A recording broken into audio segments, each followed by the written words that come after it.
누가복음 16장까지 읽었습니다.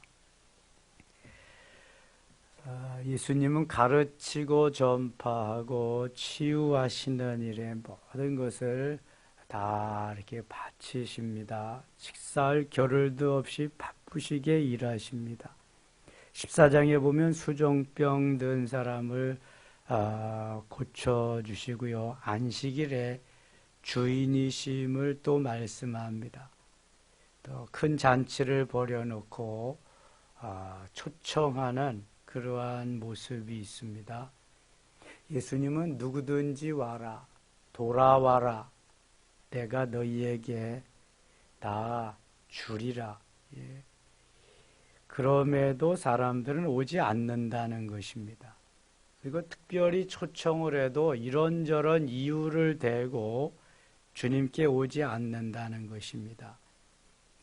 15절 이하에는 큰 잔치를 배설해 놓고 초청했는데 사람들이 오지 않아서 다 그만두고 그럼 저 산과 또 거리로 나가서 사람들을 강권하여 데려다가 내 집을 채우라고 해라. 이렇게까지 말씀했습니다.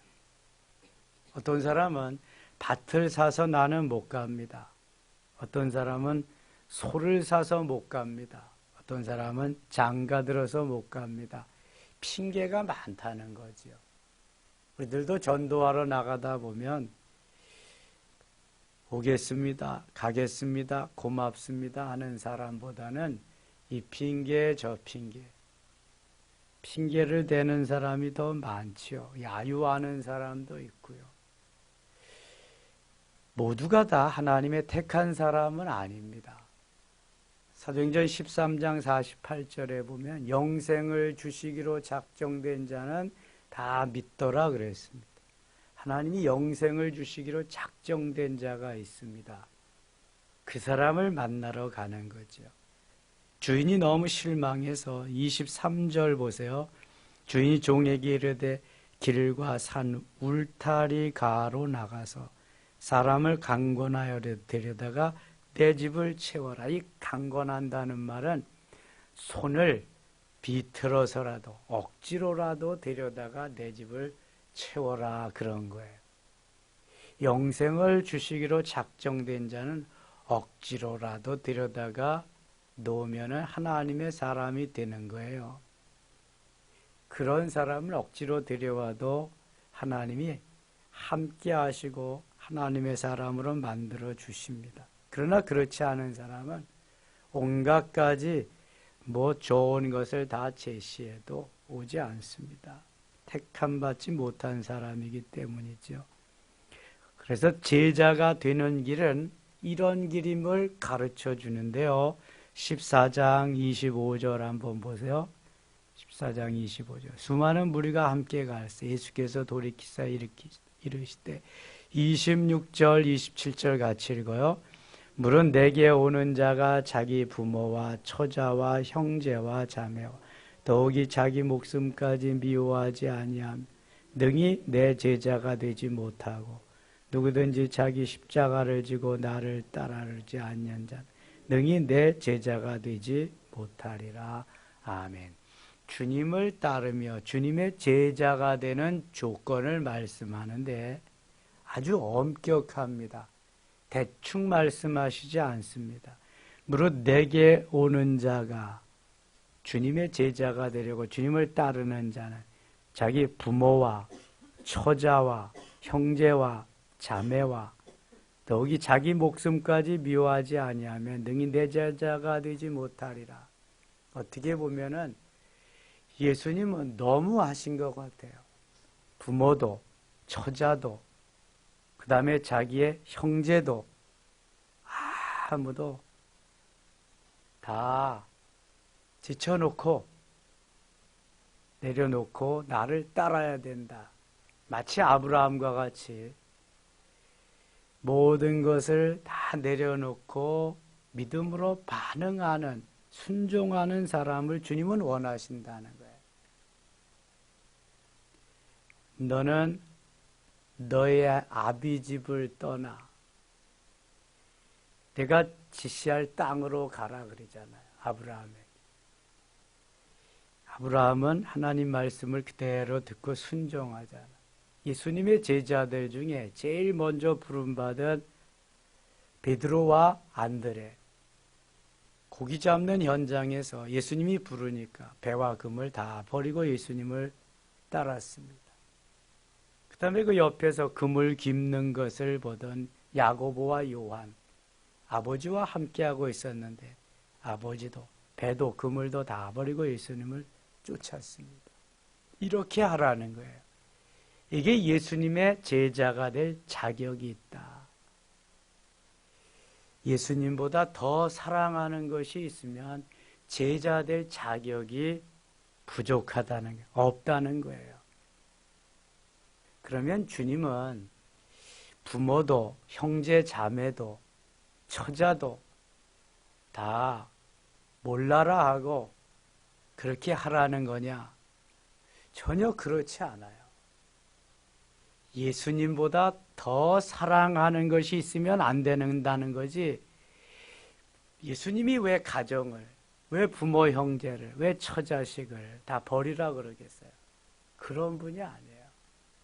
성경을 잘 이해를 하셔야 돼요. 해석을 잘 하셔야 돼요.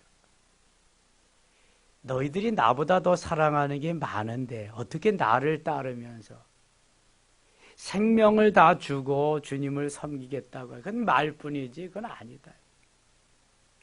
그러한 각오로, 이게 중요하잖아요. 그러한 마음의 각오로, 이런 마음의 각오로 해도 각오자는 다 잊어버려요. 주님이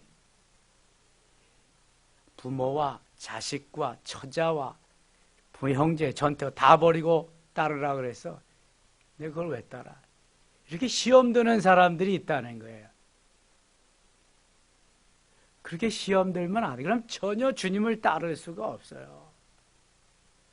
그렇게 받아들이는 사람들이 있을까요? 없을까요? 많이 있어요. 많이. 말씀을 전하는데도요. 여기에 전이 있고 후가 있잖아요. 서론, 본론, 결론이 있잖아요. 다 잘라버리고 자기에게 필요한 것만 받아요. 그래서 시험 드는 사람들도 있고요. 야, 하나님이 도와주셔야 하지. 네가 아무리 해봐라 되는 일이 있나?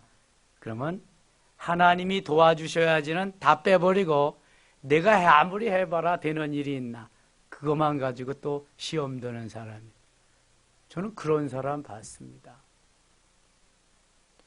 그런데 그렇게 하면 안 되고요. 아무려면 예수님이 망하라고 그럴까요?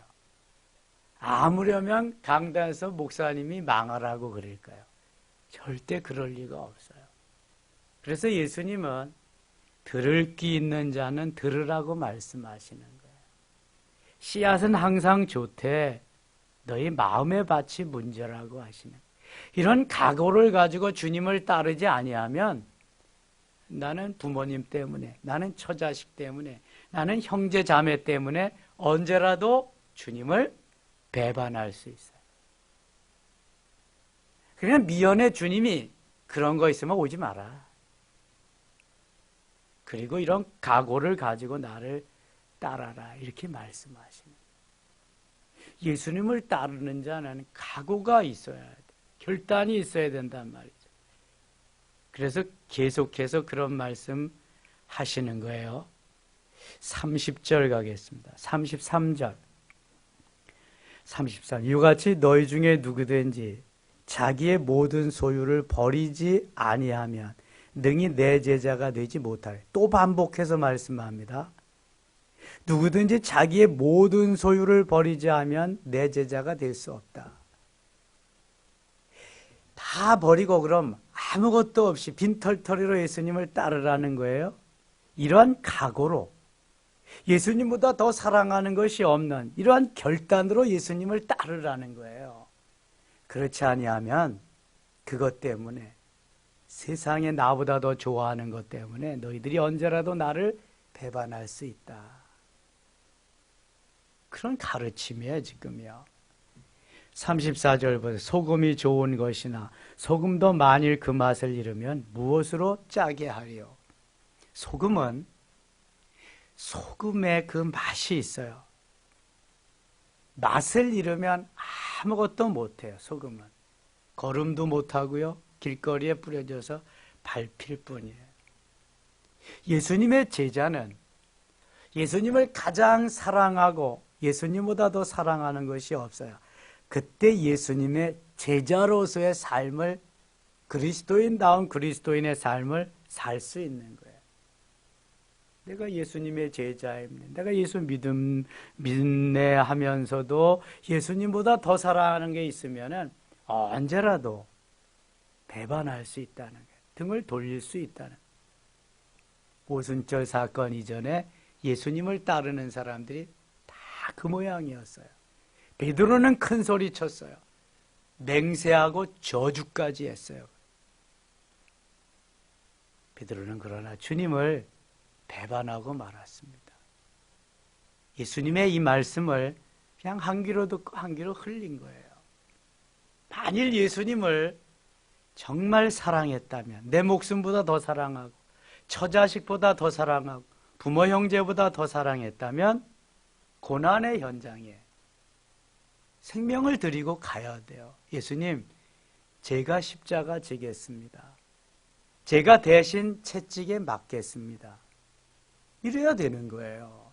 이게 제자잖아요. 이게 선생님은 고난당하고 선생님은 죽으셔도 나는 살아야 된다. 36개 주랭랑을 놓고. 이건 제자가 아니에요. 그런데 오순절 사건 이후에는 보세요.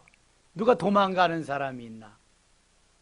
말하지 않아도 성령께서 감동하시고 은혜 베푸셔서 다 주님 앞에 가지고 나와요. 내 것이 아닙니다. 이게 주님의 사업이다. 그리고 누가 말하지 않아도 스스로 순교의 길을 가요. 예수 그리스도가 하나님의 아들이요 메시아라고 하는 증거, 누가 말하지 않아도 다 가서 그 전하고 있어요. 누가 말하지 않은 게 아니라 성령께서, 보이지 아니하시지만 성령께서 말씀하시고 성령께서 감동케 하시고, 이걸 은혜를 받았다 그러는 거예요. 열흘 동안 기도하며 오직 주님만 생각하고 나갔더니 주님이 그들에게 은혜를 베푸셔서 감동케 하셔서 주님이 주신 은혜로 누가 뭐라고 그러지 않아도 나가서 스스로 복음의 증인이 되고 주님 앞에 자기의 재산을 가져오고 순교의 길로 가는 거예요. 이게 오순절 사건. 그래서 초대교회는요, 누가 만든 게 아니에요. 자생적으로 성령께서 말씀하신 대로 모여서 기도하다 보니까 초대교회가 됐어요. 예루살렘 교회가 됐어요. 거기에서 은혜 받은 제자들이 지도자가 됩니다. 그리고 말씀을 전하게 되고요. 3,000명씩, 5,000명씩 수많은 사람이 주께로 돌아오는 거예요. 여러분, 이거예요. 다른 거 없어요. 성령께서 나를 붙잡아 주시고 성령께서 말씀을 조명해 주시고 역사해 주셔서 성령이 하셔야지 내가 할 수 있는 일은 극히 제한적이에요. 그래야 성령 충만해서 아, 그렇구나. 내가 예수님보다 재물을 더 사랑했네. 내가 예수님보다 자식을 더 사랑했네. 내가 예수님보다 부모 형제를 더 사랑했네. 내가 예수님보다 내 자신을 더 사랑했네. 잘못됐잖아요. 빨리 내려놓고 회개하고 바로 서야 하잖아요. 이게 은혜거든요. 이게 은혜. 말도 안 되는 소리예요. 저는 다 버렸나? 이렇게 계산하고 있다니까요. 지금요. 저는 다 가져왔나? 그래서 시험에 드는 거예요. 개종하고요. 뭐 다른 거 없어요. 나와 주님과의 만남의 관계예요. 이거. 우리 기독교는 다른 거 없어요. 우상을 섬기는 게 아니거든요. 살아계신 하나님을 섬기는데 그 하나님을 1대1로 만나야 돼요. 이걸 야다라고 그래요. 그 하나님을 아는 거. 내 손이 문에 있는 것을 내 눈이 확인하는 확실한 거. 체험적.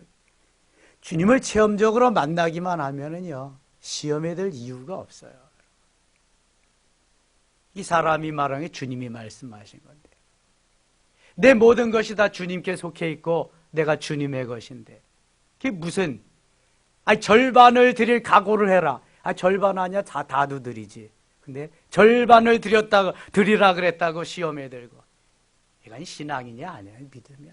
성경을 몰라도 너무 모르는 거예요. 그럼 이 말씀을 어떻게 해석할 거예요? 다 버리고 나를 쫓아라. 아무도 못 쫓겠죠, 그럼. 이럴 각오로, 이러한 마음으로 너희들이 나를 따르지 않으면 너희는 시험에 들고 곧 배반할 거야. 봤지? 오순절 전에 제자들, 나를 따르던 사람들, 지금 이 말씀 하시는 거예요. 성경을 여러분 바로 믿으세요. 바로 알기를 원하시고, 시험 들기 전에 하나님 바로 말씀을 제가 좀 깨닫게 해주세요. 듣게 해주세요. 그 음성 듣게 해주세요. 이런저런 것에 시험 들지 않게요. 하나님 말씀 그대로 받게 해주세요. 그래야 은혜가 은혜되고 성령 충만한 역사가 있게 되는. 15장 가겠습니다. 15장에는 세 가지의 중요한 비유가 나와요. 여기 잃은 양의 비유, 잃은 은전의 비유, 잃은 아들의 비유. 누가복음이 잃어버린 자를 찾는 예수님에 대해서 말씀하고 있어요. 누가복음 15장, 16장은 다른 공관복음에 나와 있지 아니한 말씀을 말씀하는데요. 지금 잃은 양을 찾아서 밤새도록 주님이 찾아다니시는 걸 말씀해요. 15절 봐요. 또 찾아낸 적, 5절.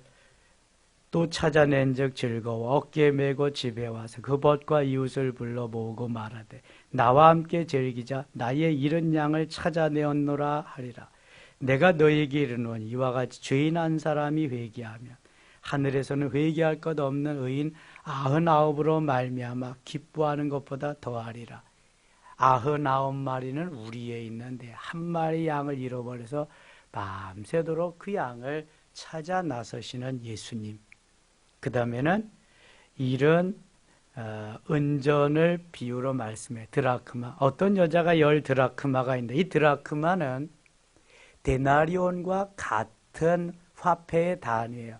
데나리온이 로마 화폐의 단위라고 한다면 드라크마는 헬라 화폐의 단위예요. 하루에, 노동자의 하루의 품삯입니다. 꽤 큰 거죠. 한 드라크마가. 그러니까 그 하나를 잃으면 등불을 켜고 집을 쓸며 찾아내기까지 부지런히 찾지 아니하겠느냐. 또 찾아낸 즉 벗과 이웃을 불러 모으고 말하되 나와 함께 즐기자. 이런 드라크마를 찾아내었노라 하리라. 내가 너희에게 이르노니 이와 같이 죄인 한 사람이 회개하면 하나님의 사자들 앞에 기쁨이 되느니라. 이런 은전의 비유. 그 다음에 이런 아들의 비유. 흔히 탕자의 비유라고 나와 있는데 누가복음에서 가장 대표적인 말씀이에요. 11절 또 이르시되 어떤 사람에게 두 아들이 있는데 그 둘째가 아버지에게 말하되 아버지여 재산 중에서 내게 돌아올 분깃을 내게 주소서 하는지라. 아버지가 그 살림을 각각 나누어 주었더니 그 며칠이 안 되어 둘째 아들이 재물을 다 모아가지고 먼 나라에 가 거기서 허랑방탕하여 그 재산을 낭비하더니. 아버지는 자식에게 재산을 나눠주지요. 그런데 이 작은 아들이 미리 좀 달라고 그래요. 아버지는 아들이 다 가서 탕진하고 돌아올 것을 잘 알아요. 그런데도 나누어 주었어요. 아니나 다를까 허랑방탕하게 나가서 재산을 탕진하고 말았어요. 14절 다 없앤 후 그 나라에 크게 흉년이 들어 그거 비로소 궁핍한지라. 가서 그 나라 백성 중 한 사람에게 붙여 사니 그가 그를 들러 보내어 돼지를 치게 하였는데 그가 돼지 먹는 쥐염 열매로 배를 채우고자 하되 주는 자가 없는지라. 이에 스스로 돌이켜 이르되 내 아버지에게는 양식이 풍족한 품꾼이 얼마나 많은가. 나는 여기서 줄여 죽는구나. 돼지우리간에서 생각해 보니까 처량하잖아요. 우리 아버지 집에는 일꾼들이, 품꾼들이 너무 많은데 난 아버지의 아들인데도 여기에서 먹을 것이 없어서 돼지와 함께 자면서 먹는구나. 얼마나 처량하겠어요. 18절입니다. 내가 일어나 아버지께 가서 이르기를 아버지 내가 하늘과 아버지께 죄를 지었사오니 19절 같이 읽어요.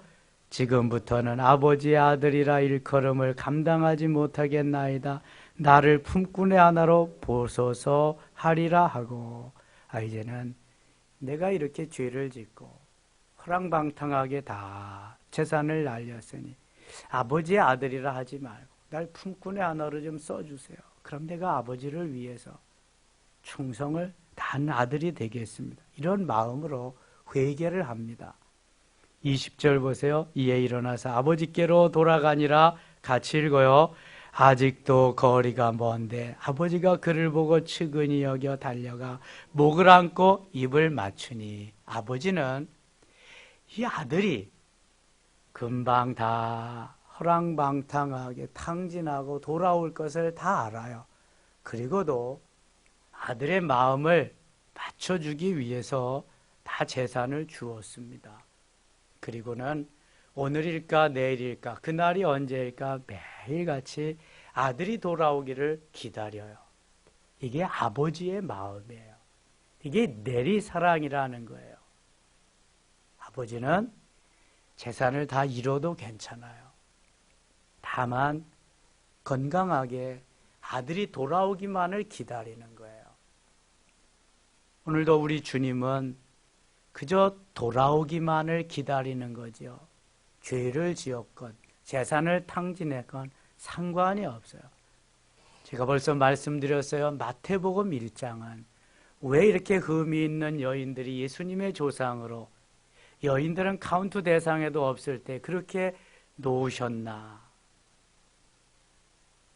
누구든지 다 주님의 자녀가 될 수 있는 하나님의 자녀가 될 수 있는 길을 미리 다 열어놓고 부르시고 주님이 기다리고 계시는 거예요. 당자도 다 가서 재산을 탕진했지만 아버지는 매일 그 아들이 돌아오기를 기다리고 있는 이게 아버지의 마음. 여기 아버지는 누구를 비유해서 말씀하시는 거예요? 하나님 아버지. 계속해서 돌아오기를 기다려요. 죄 짓지 않은 사람이 누가 있어요? 올바로 제대로 산 사람이 얼마나 돼요? 의인은 없나니 하나도 없다 그랬는데 돌아오면 되는 거예요. 내가 죄인입니다 고백하고 돌아오기만 하면 되는 거예요. 아무리 의인이라고 소리쳐도 의인은 하나도 없어요. 잘 살았어도 말이죠. 아직도 거리가 먼데 아버지가 그를 보고 측은히 여겨 달려가 목을 안고 입을 맞 저 멀리 희미하게 오는데도요 그 모습이 아들인 걸 분명 알아요. 아버지는 아무리 멀어도 아들의 모습을 걷는 모습을 알아요. 여러분 어찌할까요? 그 DNA가 거기 있거든요. 척하면 삼천리예요. 아버지는 아들을 보는 태도. 그러니까 아버지인 거예요. 여러분. 그러니까 아무리 잘못을 저지르고 죄를 범했을지라도 아버지는 가서 품고요 사랑하기를 원하는 주님의 사랑이 이렇다는 걸 말씀하는 거예요. 21절 아들이 이르되 아버지 내가 아들과 하늘과 아버지께 죄를 지었사오니 지금부터는 아버지의 아들이라 일컬음을 감당하지 못하겠나이다 하나. 아버지는 종들에게 이르되 제일 좋은 옷을 데우다가 입히고 손에 가락지를 끼우고 발에 신을 신기라. 그리고 살진 송아지를 끌어다가 잡으라. 우리가 먹고 즐기자. 24절 같이 읽어요. 이 내 아들은 죽었다가 다시 살아났으니 내가 잃었다가 다시 얻었노라. 그들이 즐거워하더라. 바로 이거잖아요. 돌아오기만 해라. 오기만 해라. 나는 너를 사랑한다. 오기만 해라. 이거예요. 조건이 없어요. 주님의 사랑은. 그래서 아가페적인 사랑, 무조건적인 사랑, 아가페적인 사랑. 우리는 다 조건이 있어요. 이래서 안 되고 저래서 안 되고 조건이 너무너무 많아요. 그런데 여기 아버지의 말씀을 잘 듣고 순종 잘하는 그 아들이 있었는데 맏아들이에요. 이 맏아들은 아버지의 명령, 말씀을 너무 잘 순종했는데 불평이 나왔어요. 나는 일만 하고 아버지의 말씀 너무 잘 따라 순종했는데 내게는 닭 한 마리도 잡아주지 않고, 아들은 자기 재산 다, 둘째는 탕진하고 돌아왔는데도 송아지 잡고 큰 잔치를 벌이다니 심통이 났어요. 그래서 이 둘째 아들을 용납한 아버지, 그 마음을 헤아려 주지 못해요. 여러분, 자식은 절대로 부모의 마음을 헤아릴 수 없어요. 그래서 치사랑은 없습니다. 다 내리사랑이죠. 아버지가 그렇게 기뻐하시고 좋아하는데도 맏아들은 아버지의 그 사랑에, 아버지의 기쁨에 동참하지 못해. 오히려 속이 뒤집어져요. 아버지가 이럴 수 있냐? 나는 아버지 밑에서 이렇게 열심히 일했는데도 아무것도 안 하고 아버지가 또 이럴 수 있네요. 그러니까 아버지가 뭐래요? 31절 보세요. 아버지가 이르되 예, 너는 항상 나와 함께 있으니 내 것이다. 네 것이 내 것이로되. 이 내 동상은 죽었다가 다시 살아났으며 내가 잃었다가 얻었기로. 우리가 즐거워하고 기뻐하는 것이 마땅하지 아니하니. 너무 툴툴대고 그냥 불평이 큰아들이 많으니까 아버지가 이렇게 설명을 해요. 내 거에 다 내 거 아니냐. 내 동생은 죽었다가 다시 살아났는데 왜 기뻐하지 않겠느냐. 그래서 이 맏아들을 가르쳐서 집안의 탕자라고 그래요. 둘째 아들은 집 밖의 탕자라 그리고 집안의 탕자. 아버지의 말씀도 이해하지 못하고 아버지를 도대체 아버지로 제대로 여기지도 못하는 아들도 탕자지 뭐예요, 결국은. 아버지가 기뻐하고 즐거워하고 아버지가 행복할 수 있다면 아버지 맞아요, 아버지. 아버지의 말씀이 맞아요. 제가 잘못해서 이 정도는 돼야 되잖아요. 영락교회가 영락교회 될 수 있고 한경직 목사님이 한경직 목사님 될 수 있었던 이유는 거기에 최창근 장로님이라는 분이 계셨어요. 미랄그룹 회장입니다. 영락교회는 고아원, 모자원, 보육원, 학교 이런 걸 엄청 많이 했습니다. 지금 사회에서 어두운 면만 자꾸 기독교를 밝혀내서 그렇지 좋은 일 너무 많이 했습니다. 우리 한경직 목사님이 장로님, 네, 이번에는 이런 일을 좀 해야 되겠네요. 네, 목사님. 얼마나 되시나요? 얼마 됩니다. 그럼 목사님께 가죠. 그래서 보육원, 양로 이런 거 한 거예요. 기자가 한번 최창근 장로님께 가서 인터뷰했어요. 장로님이 일생 모아놓은 재산들 이게 다 이런 데 쓰는데 부인 권사님이나 자녀들은 여기에 대해서 다른 말씀 뭐 안 하시나요? 네, 저희 집사람이나 우리 아이들은 제가 하는 일에 모두 다 찬성입니다. 모두 다 아버지가 어련하시려고 모두 다 찬성. 이런 바로 이거잖아요. 이게 믿음의 아버지의 믿음의 자녀들이지. 아니 아버지 우리 몫은 안 주고요. 매일 갔다가 교회다 헌금만 하고요. 뭐 그거 이러면 어떻게 하겠어요? 마음도 불편하고. 멋있는 목사님에게는 멋있는 장로님들이 있는 거예요. 주기철 목사님이 주기철 목사님 될 수 있는 건 조만식 장로님이 계셨기 때문에 그래요. 산정형 교회. 조만식 장로님이 조만식 장로님 될 수 있었던 것은 주기철 목사님이 계셨기 때문에. 그 두 분은 사제지간입니다. 오산학교의 주기철 목사님이 학생이었을 때에 조만식 장로님은 교장 선생님이었어요. 신학을 공부하고 저 마산 문창교회 심우할 때 일제 찬탈이 심해지고 신사참배가 너무 심해지게 되자 평양에서 일부러 조만식 장로님이 제자인 주기철 목사님을 찾아가서 목사님 제발 우리 교회 와서 좀 목회를 해주세요. 성도들을 좀 가르쳐주세요. 목회해주세요. 신사참배 때문에 산정형 교회 가면은 어려움 있는 걸 너무 잘하는데 왜 오겠어요? 마산 문창교회 너무 목회 잘하시는 장로님 알았습니다. 연락드리겠습니다. 주기철 목사님은 매일 바위 꼭대기에 올라가서 기도해. 하나님 가야 됩니까? 말아야 됩니까? 육신을 위해서는 안 가고 싶지만 영적인 하나님 명령을 따라서는 가셔야 되기 때문에 그는 울고불고하는 만산 문창교회 교인들을 다 멀리하고 부인과 함께 자녀와 함께 갑니다. 그럼 거기에 가서 일사각오라고 하는 마지막 설교를 하면서 외경에게 붙잡혀가서 순교하지요.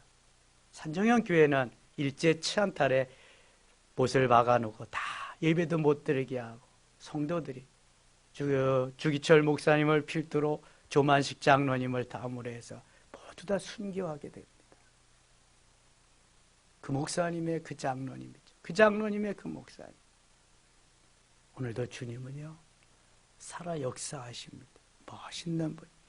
16장에 중요한 사건이 있는데 시간이 너무 많이 갔네요. 여기 나사로와 부자의 사건이 나오거든요. 나사로는 부자의 상에서 떨어지는 개같이 얻어먹던 그리스도인이고, 부자는 호화호식하며 좋은 옷 입고 그렇게 살던 부자였어요. 죽었어요, 다. 부자도 죽고 나사로도 죽고. 부자는 어디 갔겠어요? 지옥에 갔죠. 나사로는 어디 갔겠어요? 천국에 갔죠, 예수 믿으니까.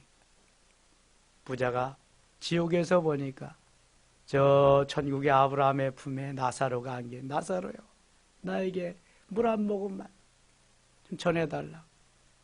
아브라함의 품에 안겨있는 나사로, 천국에 있는 나사로, 나와 당신과의 거리는 너무 멀고 구더기가 있어서 오고 갈 수가 없다.